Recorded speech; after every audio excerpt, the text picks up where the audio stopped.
Bueno, vamos a ver. Hoy vamos a concluir con el tema de lo que corresponde a radiografía de tórax. Así que si tienen dudas, es importante que las hagan para poder concluir adecuadamente este tema. Continuando con tórax, el día de hoy vamos a ver otra serie de patologías. Antes de eso, les quiero poner esta radiografía y quiero ver su opinión con referente a ella. Los diagnósticos probables que ustedes tengan frente a esa radiografía.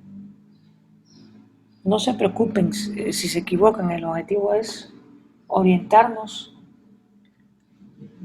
y ver dónde es que fallamos, por qué fallamos y qué es lo que tenemos que hacer.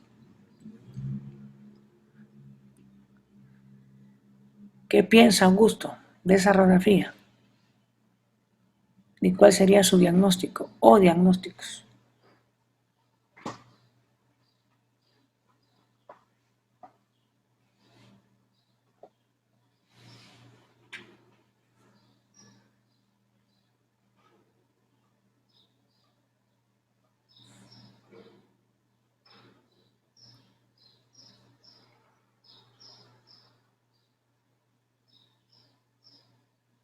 ¿Me escuchan? Sí, doctor, sí se escucha. Sí, Augusto, la pregunta era, ¿qué opina usted de esa radiografía y cuál sería su diagnóstico? No se preocupe si se equivoca o parece locura. El objetivo no es ese.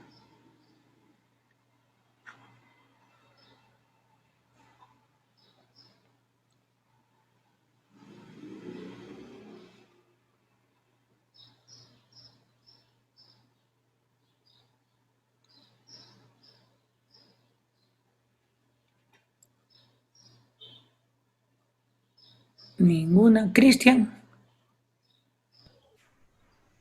A mí me parece que es como una telectasia, doctor. una telectasia. Sí. ¿De dónde? Del pulmón derecho del lóbulo inferior. Del lóbulo inferior. Ok. Sí. Y Giselle, Mm,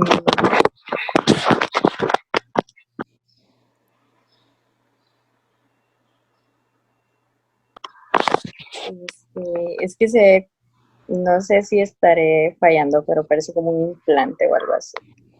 un implante. No sé, me dan la ayuda porque es como bien definido. No me sé la ¿Implante dónde? de mama, ¿De cuál? mama derecha. Implante de mama derecha. Significa entonces que ha tenido cáncer de mama y es una paciente posoperada. José, Eh, pues yo, o sea, se mira bien delimitada la imagen, me da la impresión de que es como una masa. También pensé en la región mamaria. un tumor mamario entonces. Eso es lo Ok. que mi impresión me da. ¿Y quién va? Catherine. Pues, bueno, una no se observa toda la radiografía, pero donde dicen mis compañeros en el lado derecho sí se observa un implante, como dice Isel, podría ser. Y en el lado izquierdo, no sé, habría que ver todo completo porque pareciera que hay un derrame, me parece a mí. Un derrame pleural. Del lado izquierdo. Sí. Ok. Marco. Pues doctor, yo igual me voy por un implante o tal vez un derrame del lado derecho. Derrame del lado derecho. Más un implante. Víctor.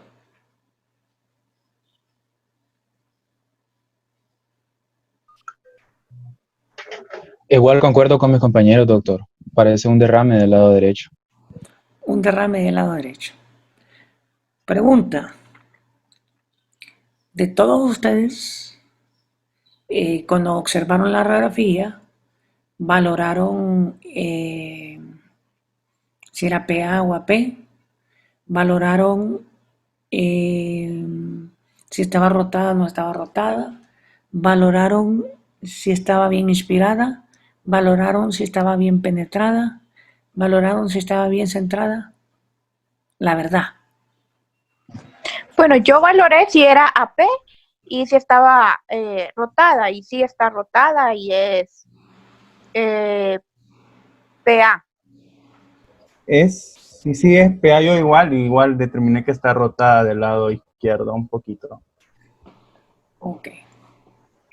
¿Y quién de ustedes evaluó esa radiografía de arriba hacia abajo y del centro hacia afuera? Yo lo evalué así, doctor, y por eso llegué a la conclusión, porque, digamos, la tráquea está desviada hacia el lado de la lesión. Ujú. ¿Los demás?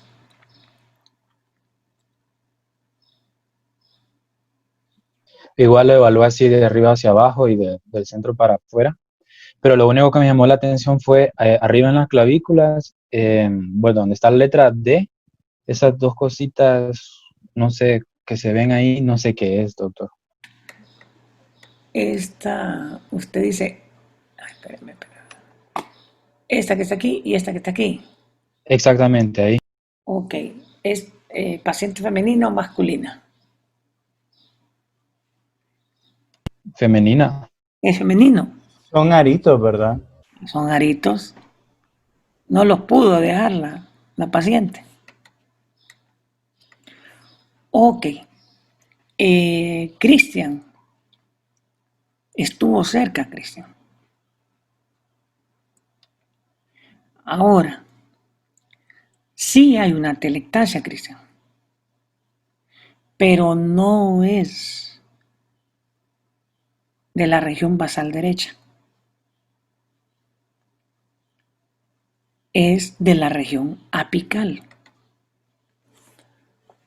Y se lo voy a explicar cómo. Vamos a mover esto un poco acá para que no nos estorbe, ponerlo aquí abajo. Ok.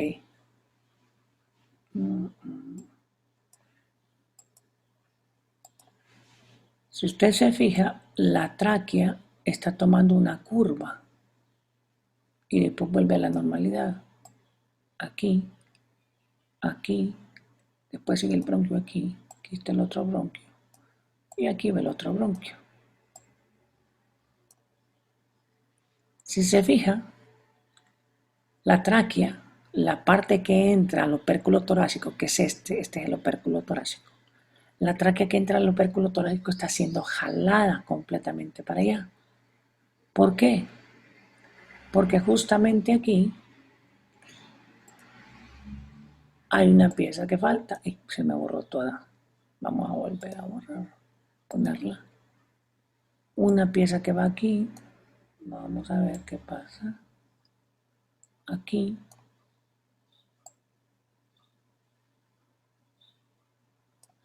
Y es el bronquio superior derecho. Está obstruido. Y al estar obstruido, se perdió todo el aire de los alvéolos y provocó una atelectasia de todo el lóbulo superior. ¿Qué pasó con el lóbulo medio? Se fue para arriba. ¿Qué pasó con el lóbulo inferior? También se fue para arriba. Esto que están viendo aquí es la cúpula, es la cúpula diafragmática que se fue para arriba por la telectasia apical. Aquí está el lóbulo medio y aquí está el lóbulo inferior. ¿Qué pasa con esta curva que ustedes están viendo acá? Esta misma curva está aquí también. Son las dos mamas que están a la misma altura. Pero ¿por qué aquí se mira más denso? Porque la cúpula diafragmática se subió y justamente con la cúpula diafragmática se sube el hígado. Y al subirse el hígado, se opacifica la región mamaria mucho más intensamente que la izquierda. Entonces a ustedes les hace ver como una imagen o una masa mamaria o un implante mamario. Los implantes mamarios son extremadamente blancos, blancos, no se van a ver así. Entonces, son efectos que van a tener ciertas radiografías por una patología que está distal. Esta es una telectasia aguda, con desplazamiento de la tráquea en su porción superior porque el bronquio superior o del lóbulo superior está obstruido y está retraído. El pulmón contralateral también se jala un poquito para allá, por eso se mira más hiperlucente acá. Esa elevación de aquí rota un poco la silueta cardíaca y por eso su borde se pierde, porque está tirándose para otro lado. Entonces, como ven, una imagen puede representar un montón de cosas si a esto no se le agrega una historia clínica. Esta paciente presentó disnea súbita. Es una paciente joven, 35 años de edad, sin enfermedades conocidas, buen estado físico y de repente presenta una dificultad respiratoria severa e intensa. Al examen físico hay matidez apical derecha, ausencia de ruidos y disminución de los espacios intercostales. Miren los espacios intercostales aquí y mírenlos acá. Miren este espacio aquí y miren este espacio acá. Entonces es una telectasia apical derecha. ¿Cuál sería la primera causa de una telectasia aguda? Cuerpo extraño. Cuerpo extraño o broncoaspiración. Por lo joven, pues probablemente no fue broncoaspiración porque estaría acostada. Cuerpo extraño.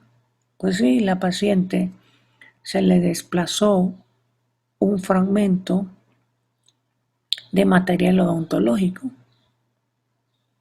y al tragarlo, lo broncoaspiró y fue a dar al bronquio y lo obstruyó y presenta todo un cuadro agudo.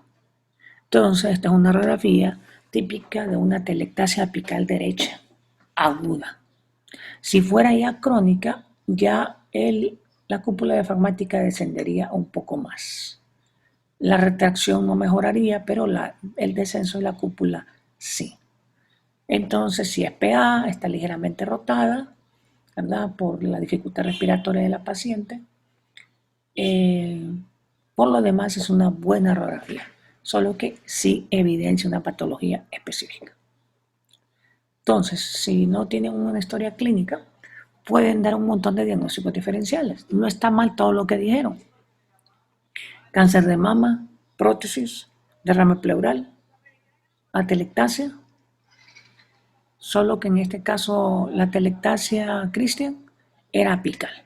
Hay que fijarse precisamente en eso. Cuando las atelectasias son basales, la cúpula pierde su curvatura. En cuanto al derrame pleural del lado derecho, si ustedes logran fijarse, ¿dónde estás? Aquí. Todavía está visible la curva. Bueno, es por lo que está ligeramente rotada que no la mira. Pero no hay imagen de menisco, que es el que tiene que ver en un derrame pleural. Entonces, nuevamente, como ven, es importante ver todo un contexto para dar un diagnóstico ideal. Bueno, ¿qué es atelectasia? La atelectasia consiste en una expansión pulmonar incompleta que puede ser en el nacimiento o puede presentarse como un colapso del pulmón a cualquier edad. ¿Por qué? Porque las atelectasias son procesos obstructivos tanto intrínseco como extrínseco. Intrínseco, la mayoría de veces, son por cuerpos extraños, por broncoaspiración o tumoración endotraqueal. También puede ser postraumática. ¿Cuándo? Cuando entuban y el tubo lo colocan demasiado bajo y lo desplazan hacia un solo bronquio, ¿verdad? El otro bronquio no le llega oxígeno, entonces provoca el colapso o la atelectasia. Entonces, por eso es importante la colocación del tubo, que normalmente va a estar a 2 centímetros por arriba de la bifurcación. Normalmente por aquí. Vamos a ver, después.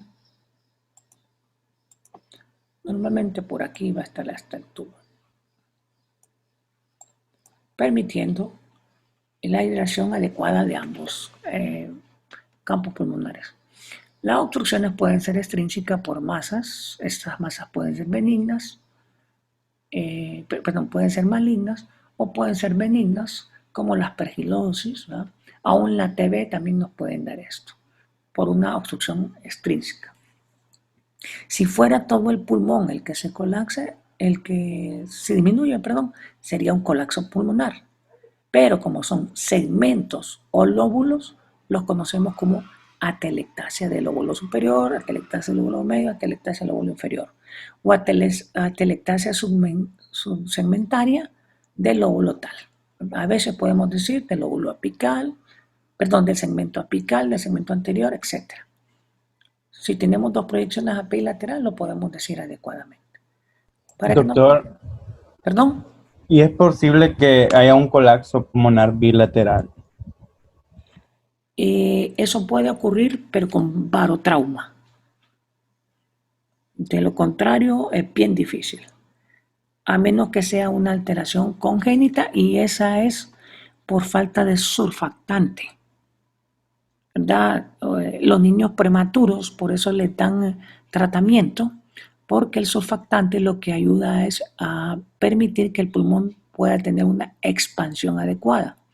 La falta de surfactante hace que el pulmón no se expanda y entonces tendría un colapso bilateral. La mortalidad es alta, solo en esos casos. ¿Podría ocurrir un colapso pulmonar bilateral?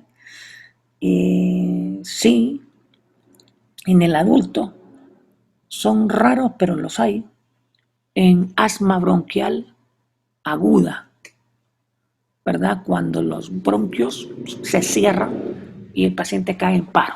Cae en paro porque prácticamente hay un colapso pulmonar bilateral. Y es súbito, usted no lo puede sacar, porque el broncoespasmo es tan severo que no lo puede, ni aún entubado, al meter el aire puede ser un barotrauma y hacen neumotórax. El paciente muere. Pero son muy raros los casos. Pero sí puede haber. ¿Algo más?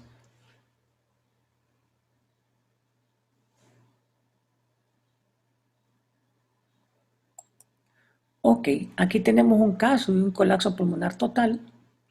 El paciente con colapso, miren, la tráquea está desviada, pero toda la tráquea, no solo un pedazo, sino que toda hacia el lado derecho.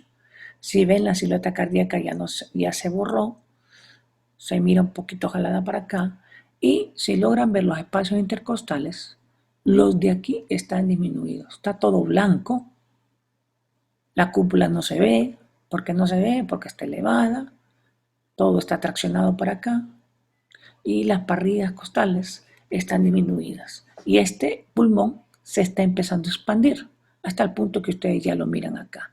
Si esto prosigue, este pulmón se va a herniar para tratar de compensar todo el déficit que produce este. Pero este paciente va a tener disnea, cianosis, ausencia de vibraciones vocales del lado derecho, matidez total, no hay ningún ruido respiratorio y retracción de los espacios intercostales. Esto puede ser agudo y el paciente normalmente puede ser por una obstrucción aguda del bronquio principal. Hay otra patología que la pueden dar, pero no tan así. ¿Claros con la atelectasia y el colapso? Doctor, yo tengo una pregunta que estaba leyendo sobre cuando se ve radiográficamente la atelectasia, se observa como una figura aparentemente triangular. Cuando bueno, eso depende de a dónde esté la atelectasia. Usted va a ver una imagen en cuña, esa atelectasia, imagen en cuña, es más frecuente en el lóbulo medio. También pueden haber atelectasias laminares. ¿Qué son las atelectasias laminares? Son atelectasias de un segmento de un lóbulo. Entonces solo una partecita de un lóbulo se colapsó y entonces la mira un poco lineal. O la puede ver un poquito como una imagen en cuña o una imagen un poquito engrosada. Pero una imagen triangular es más frecuente en atelectasias del lóbulo medio. No, bueno, gracias. Ok. ¿Algo más?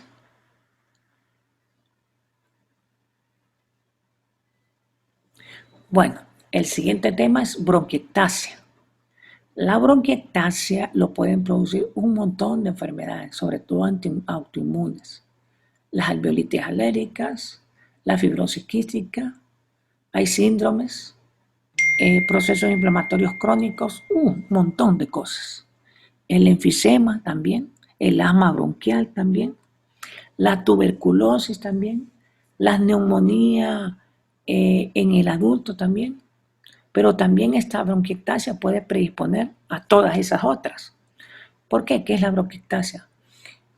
Se denomina como la dilatación anormal y permanente de bronquios debido al debilitamiento de los componentes musculares. Por ejemplo, los bronquios secundarios o bronquiolos, hasta ahí, ese nivel, tienen pequeñas paredes musculares. Esas paredes musculares son las que permiten que pueda haber una constricción y dilatación bronquial. Eso permite la inspiración y la expiración. Si esa pared se lesiona o se daña, la fibrosis lo puede dar también, la miastenia gravis. Si se daña, ya se pierde su elasticidad y se vuelve tubular. Entonces el bronquio de ese lugar queda como un tubo.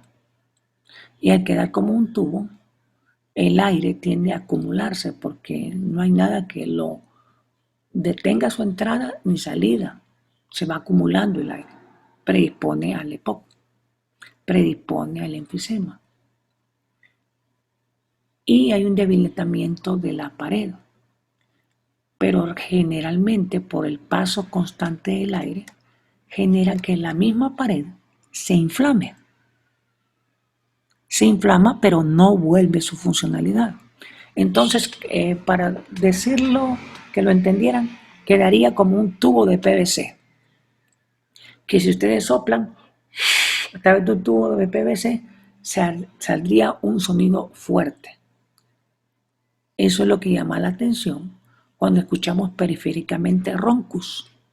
El ronco lo podemos escuchar en una tráquea o en un bronquio principal inflamado, pero no lo vamos a escuchar en bronquios secundarios ni en las áreas periféricas. Lo que vamos a escuchar son sibilancias, porque son estructuras más finas. Pero en cambio una bronquiectasia puede estar periférica, pero es tubular. Entonces el sonido que va a emitir es como un ronco. Entonces un ronco periférico ya es sinónimo de bronquiectasia. Por eso en la auscultación es importante escuchar los ruidos, si son patológicos, a dónde están. Aquí, la bronquiectasia puede estar en la infancia o en la adolescencia, dependerá de las enfermedades. Todas estas que están aquí pueden ser por adquiridas, puede ser por obstrucción o puede ser por daño químico, como cuál, el reflujo gastroesofágico, la inhalación de gases tóxicos, el uso de amoníaco, el intento suicida, la aspiración, que además causa daño cerebral, la aspiración de sustancias tóxicas como algunos tipos de pegamentos, como el resistol amarillo, que van a provocar una fibrosis y con bronquiectasias difusas. Radiológicamente es difícil ver una bronquiectasia, pero sí se pueden ver cuando ya se tiene experiencia, ¿verdad? Tomográficamente es el método de elección para buscarlas y se van a ver como estas imágenes que ustedes están viendo aquí.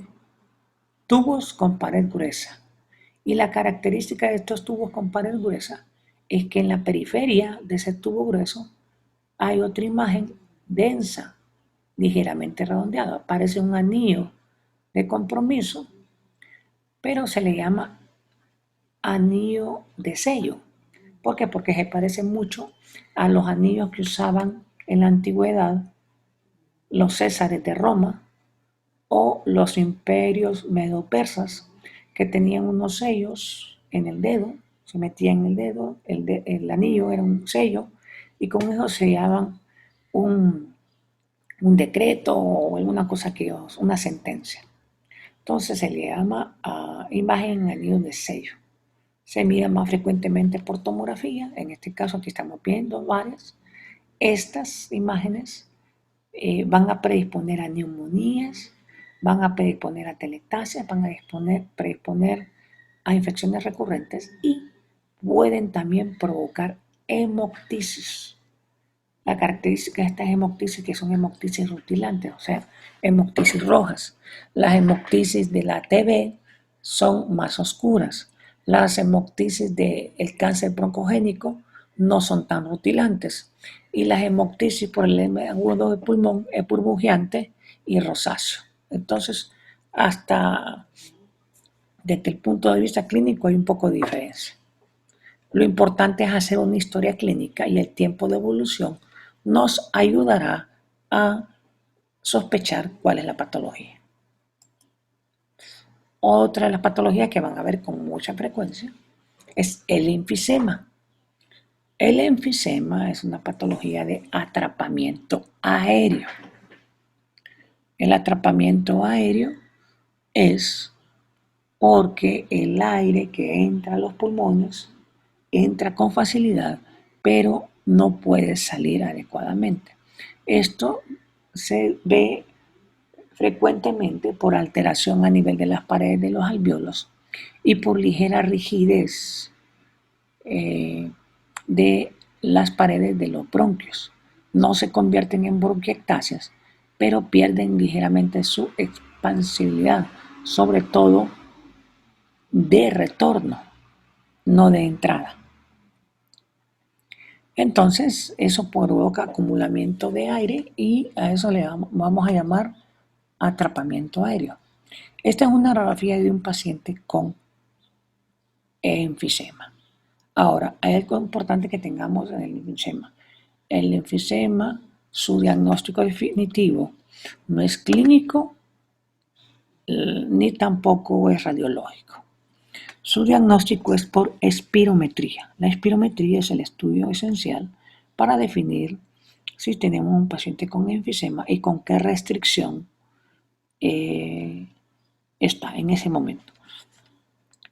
Algunos hallazgos radiológicos que vamos a buscar en el enfisema, vamos a empezar a ver algunos. Los vamos a escribir aquí. La primera es verticalización. Verticalización de la silueta cardíaca. La verticalizada. Número 2, horizontalización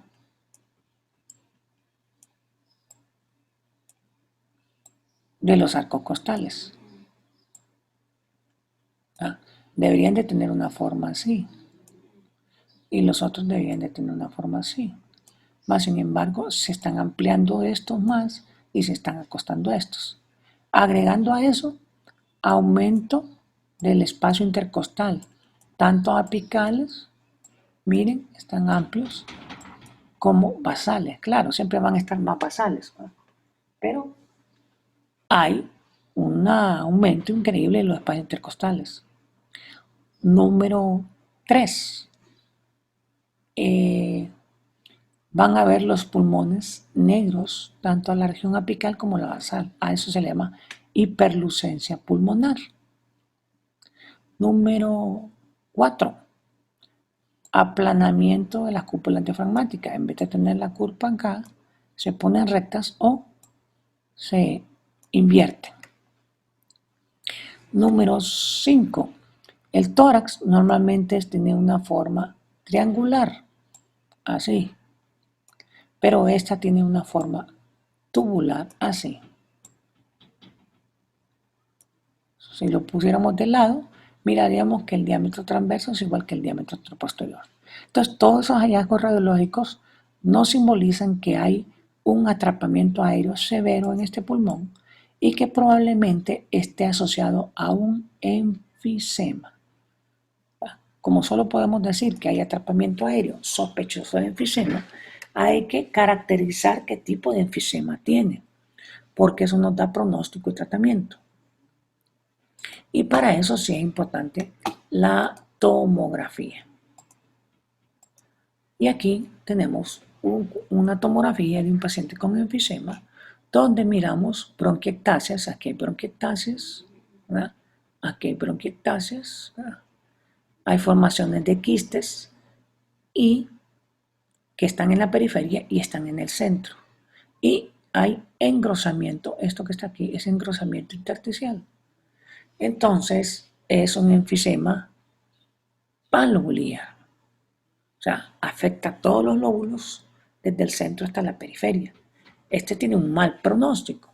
Hay enfisemas panacinares, que son los que están más centrales, o parailiares, que son los que están contiguos al ilio. Pero lo importante en este enfisema es caracterizar qué tipo es. Además de eso, ver si hay engrosamiento pleural, como en este caso, que aquí lo estamos viendo. Esta es pleura, esta es la parietal y esta es la visceral.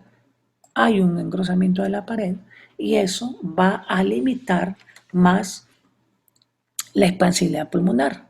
Significa que este enfisema está generando fibrosis pulmonar.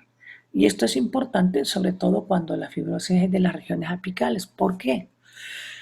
Recuerden que anatómicamente las regiones apicales captan mayor cantidad de aire y las regiones basales captan mayor cantidad de vasculatura. Entonces, cuando las regiones apicales, que son las que captan más el aire, se dañan, hay una redistribución y eso provoca insuficiencia respiratoria. Entonces, la espirometría es importante porque nos dice el grado de restricción. Complementado con una tomografía, nos dice el grado de fibrosis pulmonar. Y esto nos orienta a saber si esto es un paciente que va a ser dependiente de oxígeno o no. Entre más fibrosis tenga, peor pronóstico será. Y la mortalidad también se incrementará. Todos estos pacientes muchas veces hay que manejarlos con oxígeno permanente. Aquí solo cómo se miraría un pulmón. Si lo pudieran abrir el tórax y mirarlo, se miraría lleno de bombas. Cómo se mira tomográficamente y cómo se haría una reconstrucción en corte coronal para ver qué tanta lesión apical tiene el paciente, para dar mayor pronóstico. ¿Preguntas hasta acá?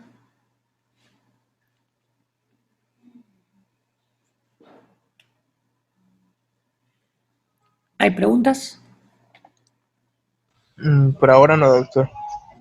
Ok. Continuamos con las neumonías.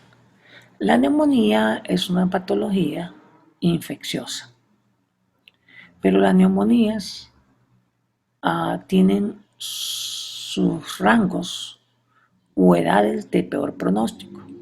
Toda neumonía en niños menores de edad 2 años tienen mal pronóstico y toda neumonía en paciente mayor de 65 años tiene mal pronóstico. ¿Por qué?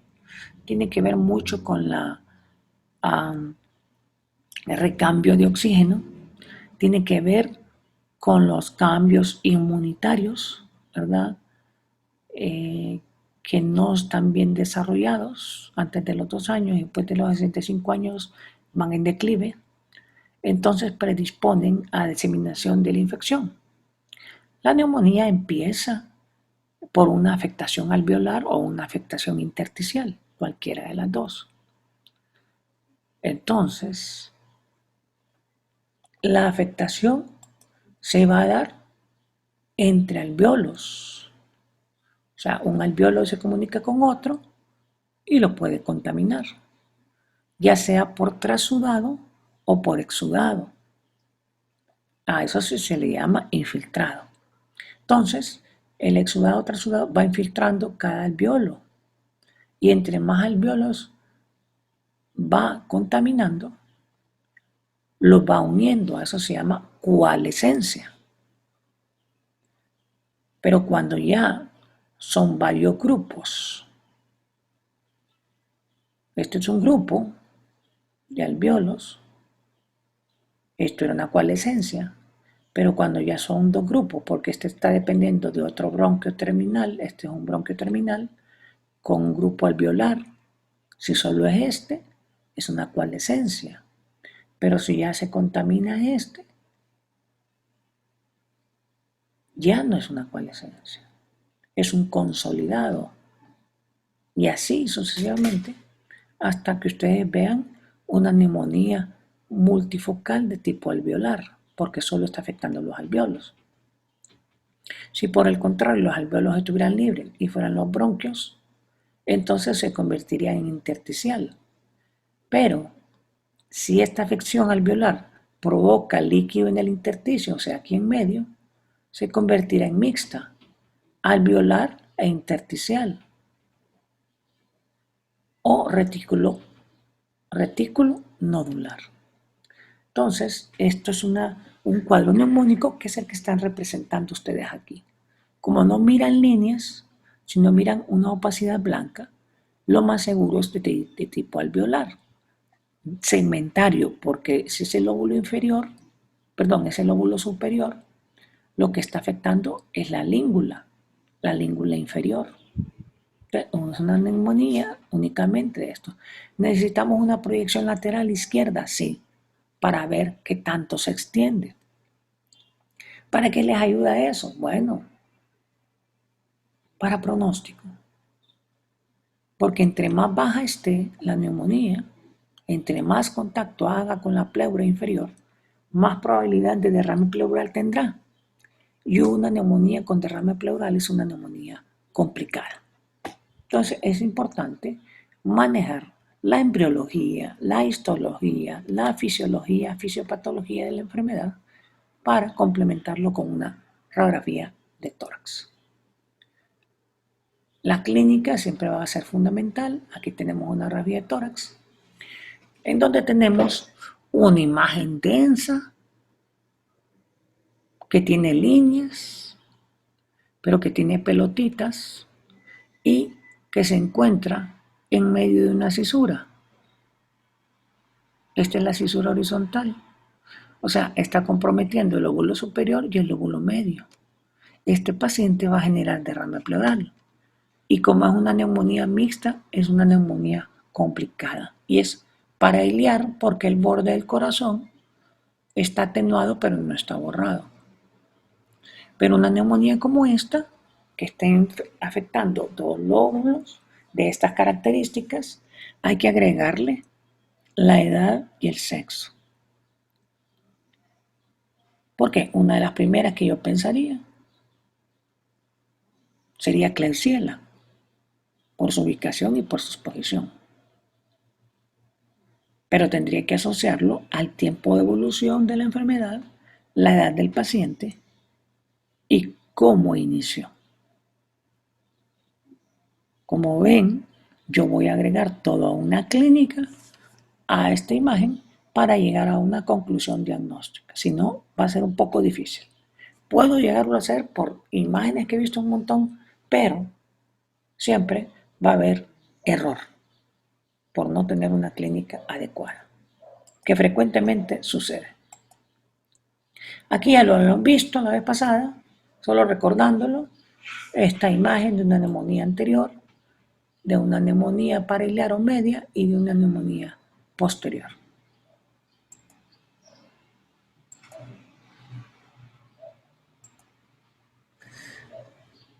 El nodo pulmonar solitario, perdón, hasta ahí están bien.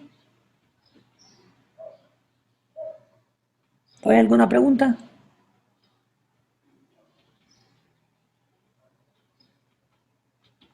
¿De alguno de ustedes? ¿Alguna pregunta, duda, comentario? Todo claro, doctor.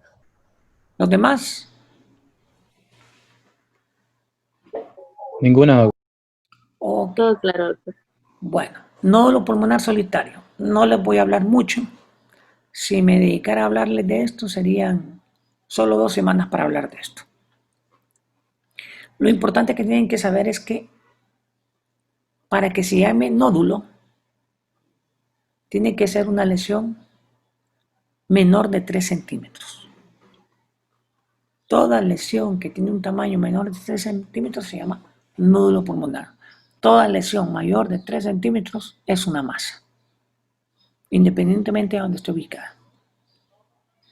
Entonces, lo primero que tenemos que saber ¿es nódulo o masa? Si ya describimos que es nódulo porque es menor de 3 centímetros, ahora sí, describir sus bordes, describir su densidad, describir su posición o ubicación tridimensional. Para eso necesitamos proyecciones AP y lateral, para ubicarla en qué segmento está, en qué lóbulo está, de qué tamaño es, si sus bordes son bien definidos o no, si tiene calcificaciones o no, si tiene vasos que se acercan o no, etcétera, etcétera, etcétera. Y todo eso nos ubicará si es benigno o maligno. En este caso es un paciente que se miró por primera vez, es un paciente mayor, se le encuentra un nódulo, y resulta que no tiene radiografías previas. Como no tiene radiografías previas, no sabemos qué características tiene, no sabemos el tiempo de evolución, no sabemos nada de él.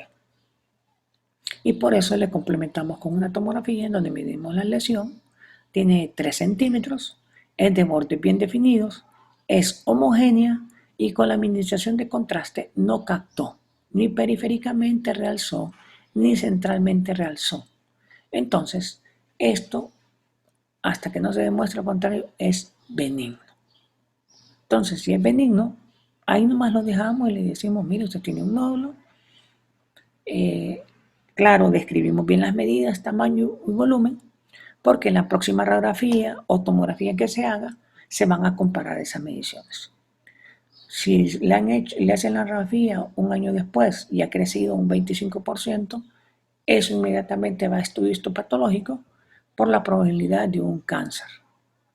Si por el contrario sigue igual, ya se deja como normal permanentemente. Si la lesión capta, cuando se le mete el medio de contraste, esto es un criterio que todavía está en mucha discusión con muchos especialistas, oncólogos, radiólogos, neumólogos, pero se dice que si la lesión capta 15 unidades Hounsfield después del meter el medio de contraste, es benigna. Por ejemplo, medía 30 unidades Hounsfield, le metí medio de contraste y ahora mide 45 unidades Hounsfield. Es normal, es benigno. Por el contrario, si mide de 16 a 24 unidades Hounsfield, después de administrar el medio de contraste aumenta, medía 30 y ahora mide 52. Yo digo que es probablemente benigno y lo que voy a hacer es hacerle un estudio tomográfico dentro de 3 meses. Si en 3 meses la captación cambia o el tamaño cambia, aunque sea en un 25%, eso es maligno hasta que no se demuestre lo contrario y va a estudio histopatológico. Si le meto medio de contraste y aumenta más de 25 unidades Hounsfield, o sea, medía 30 y ahora mide 56 unidades Hounsfield, eso es cáncer. De acuerdo al tamaño, voy a hacer una biopsia. Puede ser, de acuerdo a la localización, de acuerdo a la forma, las características, una biopsia por aspiración o una biopsia truco. Eso depende de muchos factores. Pero va para estudio histopatológico porque eso, hasta que no se demuestre histológicamente, eso es cáncer. Y puede ser un cáncer que se puede estar tratando a tiempo. Pero hay un montón de cosas ahí que hay que analizar para poder dar claridad con eso. No se las explico porque tardaríamos bastantes días. Por último, la insuficiencia cardíaca es otra de las patologías que vamos a ver.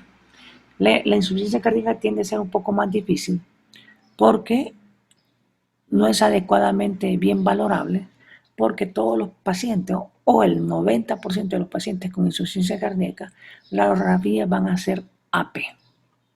No van a ser como deberían de ser en PA. ¿Por qué?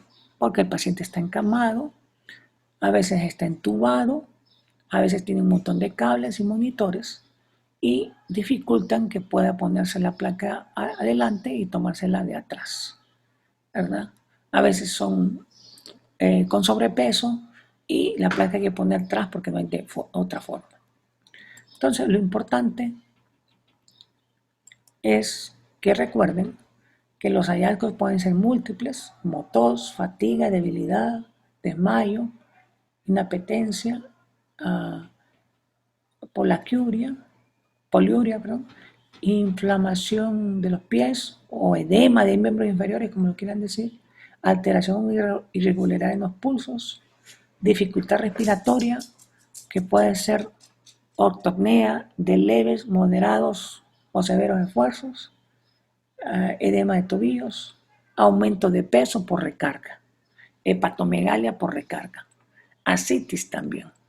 Entonces, lo importante es que la insuficiencia cardíaca puede ser de cámaras cardíacas derechas o izquierdas, y entre más severa está, van a estar asociadas a todo este tipo de alteraciones, como ser disminución del gasto cardíaco, deterioro del intercambio gaseoso, por eso es que se le piden gases arteriales, exceso de volumen, por eso es que puede haber ascitis o derrame pleural, intolerancia a la actividad por el edema, ¿verdad? Y la falta de oxigenación, que va a provocar ortopnea de pequeños esfuerzos,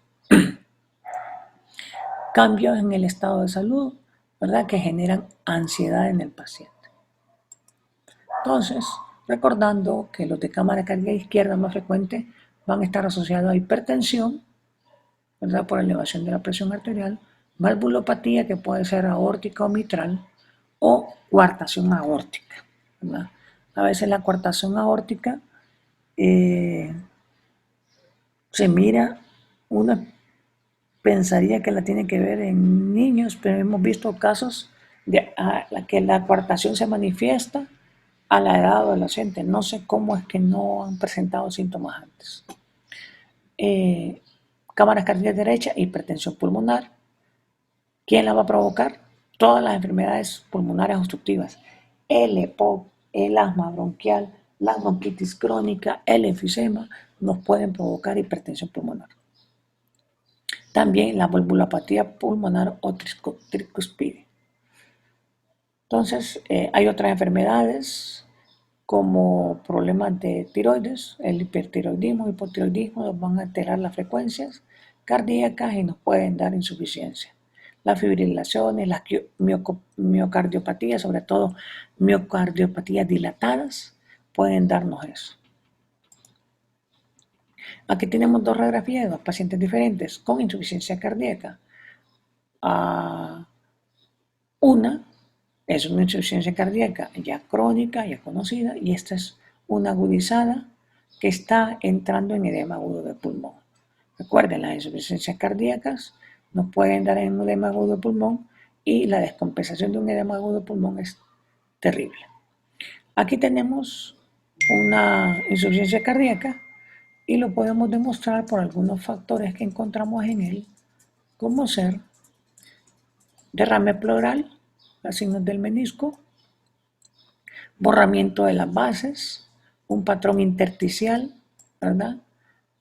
Y esto tienen que ver, eso lo vieron en quinto, con las líneas, a ver, se volvió a perder, las líneas A, las líneas B o las líneas C de Kerlin, que son líneas de líquido intersticial. ¿Va? Las A son las que son centrales, las B son las que son periféricas y la C es la unión de A con B. Normalmente las C están ya en un edema agudo de pulmón, ya con descompensación severa. Que este es uno de los casos que ya casi va lo mismo. Bueno. Doc, ¿y lo que le llaman cefalización del flujo? Bueno, la cefalización del flujo tiene que ver con hipertensión arterial o hipertensión pulmonar. La hipertensión arterial crónica, normalmente, vamos a borrar esto ahorita un ratito, la trama vascular tiene una orientación en esta forma, como en abanico.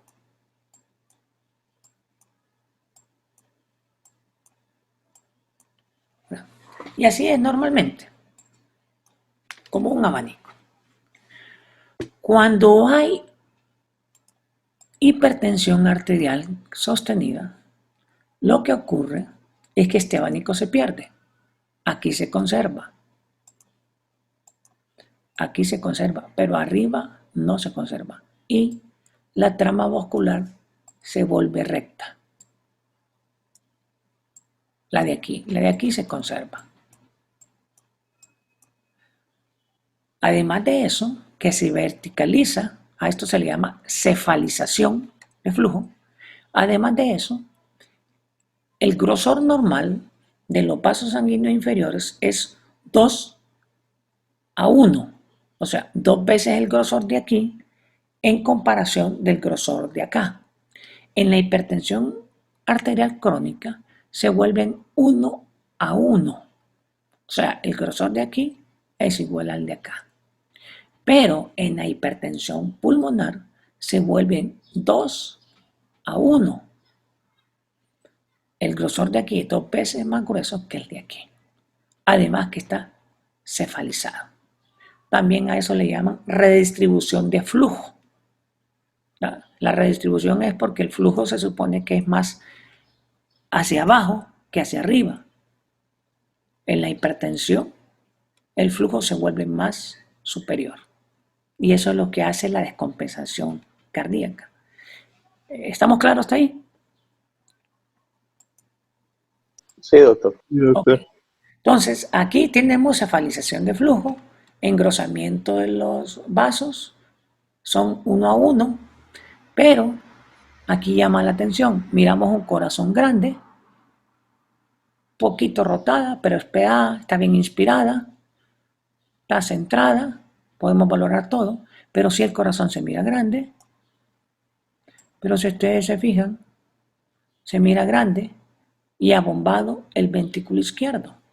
Entonces, este es un signo de hipertrofia de cámaras cardíacas izquierdas, sobre todo el ventrículo, porque si la aurícula estuviera hipertrofiada también estaría así y borraría la ventana aortopulmonar que se encuentra aquí, se borra completamente. ¿Cuál es la ventana aortopulmonar? Es la ventana que forma la caída de la aorta con la salida del bronquio. Y esta ventana está justamente aquí. Aquí no está borrada, está conservada, pero sí está bombado el ventrículo izquierdo. Entonces estamos hablando de una hipertrofia de ventrículo izquierdo. Miren hasta dónde está llegando. Con derrame pleural. Entonces quiere decir que aquí estamos hablando de una insuficiencia cardíaca, expresa anticámaras cardíacas izquierdas por hipertrofia. La hipertrofia puede ser por valvulopatía constrictiva, aórtica o dilatada. ¿Qué me refiero a eso? Por estenosis o por dilatación aórtica. ¿Cuál de las dos será? Pues eso hay que investigarlo clínica, con ecografía y con tomografía si fuera necesario. Pero la clínica les va a ayudar a orientarse a dónde va, de qué es. Pero la radiografía les está diciendo que es una insuficiencia cardíaca porque ya tiene cambios de derrame pleural, ya tiene cefalización de flujo ya tiene un engrosamiento de los vasos apicales y tiene un engrosamiento del ventrículo izquierdo.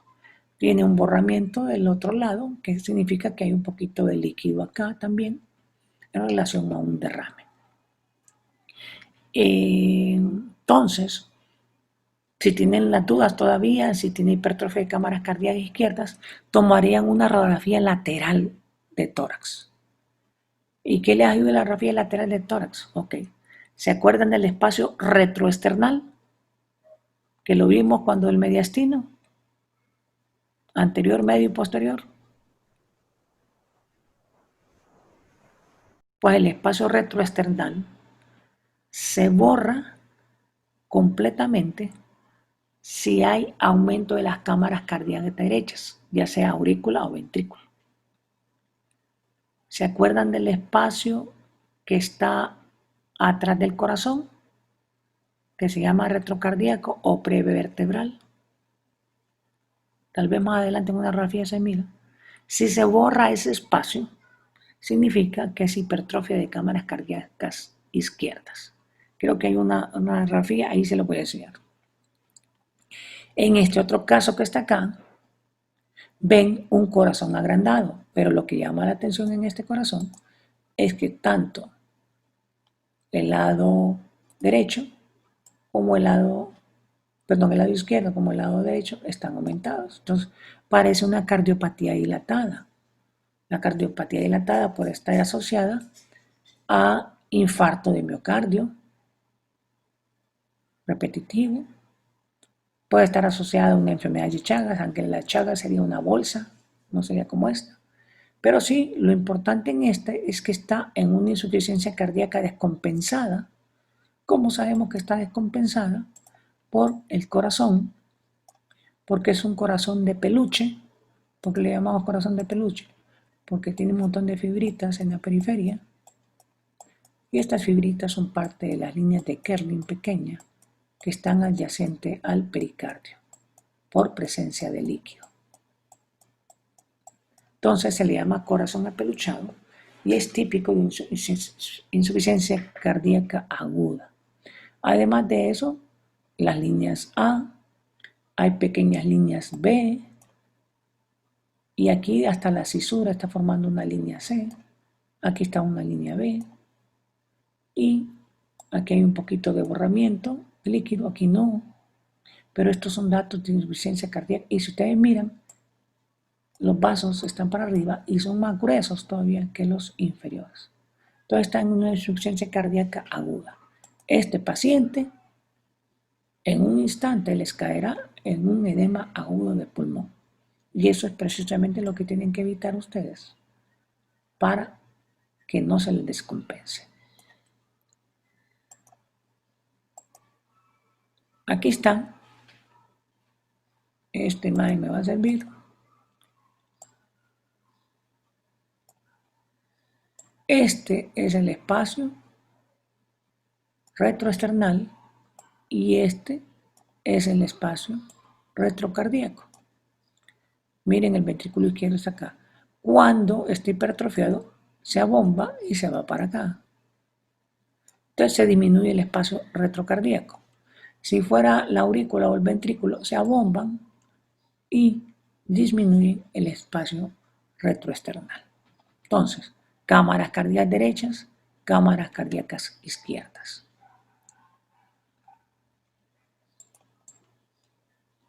Siempre por eso es importante tener proyección PA y lateral. Aquí tenemos un paciente que tiene, aquí, por ahí se fueron marcapasos, lo tuviera ahí. O es un monitor que tienen encima con un montón de alambre acá. Eso es para medir la frecuencia cardíaca y todo.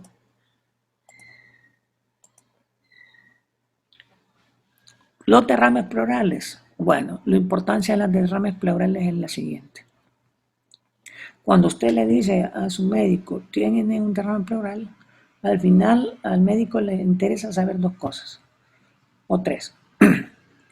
¿El derrame pleural es grande o es pequeño? Ya saben ustedes que si borra el ángulo ya tiene más de 160 cc. Si ya lo están viendo como esto, se imaginarán que por lo menos de 500 cc no van a ver. Entonces miren cómo está borrando todo. ¿No? Yo me atrevería a decir que aquí hay 1000 cc porque no se ve el óvulo inferior y hay un menisco muy grande. Entonces, al médico ya le estoy diciendo que tiene derrame pleural. Al médico le interesaría saber si el derrame pleural es de tipo tumoral, traumático o por insuficiencia. Bueno, la clínica debería decirme eso. Si es un paciente con insuficiencia cardíaca, pues definitivamente va a ser líquido por eso. Si es por trauma, entonces estamos hablando de un hemotórax.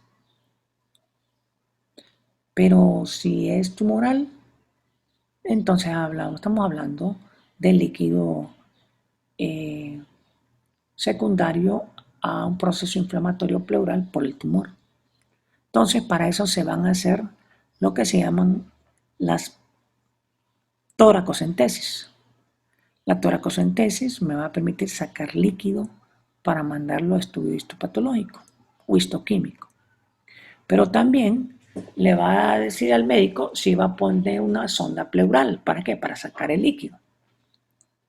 Ahora, la decisión que tiene que tomar el médico para poner la sonda pleural es si el líquido se mueve o no se mueve. Si el líquido se mueve libremente, no hay problema en poner un tubo. Pero si el líquido está tabicado, sí hay problema. Tabique es que forma fibrina, digamos, tiene 500 cc, y adentro forma un montón de banditas que se conectan una con la otra, entonces forman pequeños acúmulos de líquido. Si le meten una sonda, la sonda va a entrar en un acúmulo de líquido, pero no en nosotros. Entonces no drenará nada. Entonces lo que necesita saber el médico si es un derrame pleural tabicado o no. Si no está tabicado, le pone sonda. Si está tabicado, no le sirve la sonda. Entonces, para eso realizaríamos 3 proyecciones. La primera es la PA, que aquí con la PA ustedes están viendo un menisco grande, ya saben que tiene un derrame pleural extenso. No quiere hoy. Vamos a ver qué pasa. Ya saben que tiene un derrame pleural extenso. Hay que hacer una lateral para ver si el derrame es anterior o el derrame es posterior. ¿Para qué? Para saber por dónde se va a meter la punción, si por delante o por atrás. Y hacer un cálculo en mediciones de eso. Lo que necesita saber es si se mueve o no se mueve el líquido. Lo puede hacer por ultrasonido o lo puede hacer por radiografía convencional. ¿Cómo? Estando el mismo paciente que ustedes tienen aquí,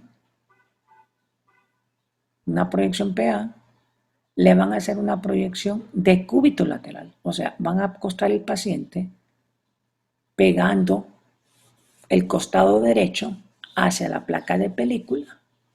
Van a poner el costado derecho pegando en la mesa. Aquí está la mesa. Aquí está la mesa del equipo de rayos X. Van a poner el costado derecho pegando acá. La placa de rayos X la van a poner atrás, en la espalda de él, y enfrente va a estar el tubo de rayos X tomando la placa. Si cuando hacen eso,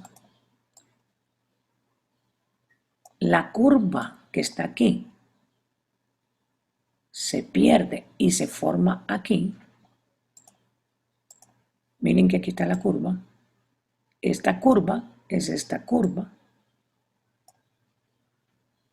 Si ven que se desplazó de aquí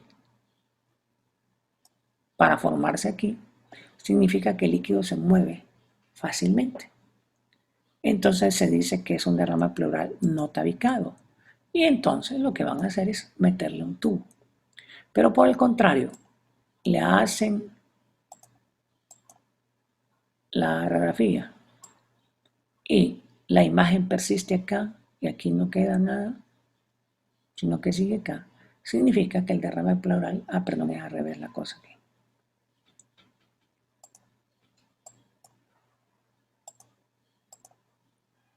Si el menisco sigue acá, ¿verdad? Este es el derrame. Si persiste esta imagen aquí, en vez de formarse acá, significa que está tabicado y que el tubo pleural no servirá para nada. ¿Podemos hacer una paracentesis para sacar unos 10 cc de líquido y mandarlo a estudios patológicos? Sí, para eso nada más. Pero poner un tubo no sirve de nada. Ahí hay que decorticar si fuera necesario. Y aquí recordarles todo lo que vimos, ¿verdad? La rotación, la parte central de la tráquea, el posicionamiento de los arcos costales, las cúpulas, que en tomografía la representación sigue siendo la misma, ¿verdad? Pero que todo estudio debe empezar con una radiografía convencional de tórax, porque es la que les va a orientar hacia dónde se van a ir a buscar. ¿Preguntas? ¿Comentarios? ¿Dudas? Doctor, Ajá. en insuficiencia cardíaca, el signo de alas de murciélago o de mariposa era el que estaba en la radiografía, en la de insuficiencia. No. Mire, el signo de ala de mariposa, esto dice usted, ¿a este se refería o a este? Al del lado izquierdo. Este, Ajá. no.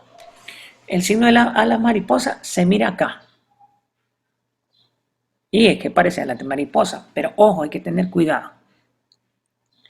Porque también esa imagen se ve en lupus. Usted lo puede encontrar en lupus agudo, cuando el órgano de choque del lupus es pulmón. Usted puede ver la imagen en alas de mariposa. También lo puede ver en edema pulmonar también. No es que es específico de eso. Entonces, por eso es importante buscar la clínica para poder determinar de qué patología estamos hablando. Pero no. Lo que está viendo aquí es un corazón de peluche. ¿Algo más?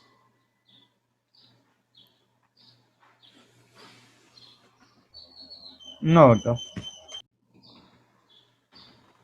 ¿Dudas, comentarios?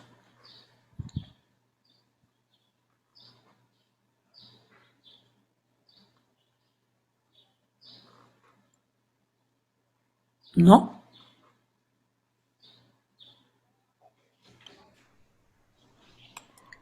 Bueno, si no hay duda, comentarios, entonces concluimos con el tema de tórax. Siempre si hay dudas, los pueden escribir en WhatsApp o también me lo pueden preguntar en alguna clase, tal vez se les recordaron de algo, siempre lo dicen. Lo importante es salir de dudas. ¿De acuerdo?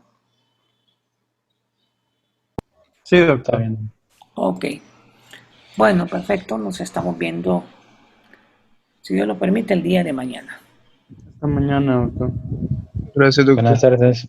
Buenas tardes a Gracias. todos.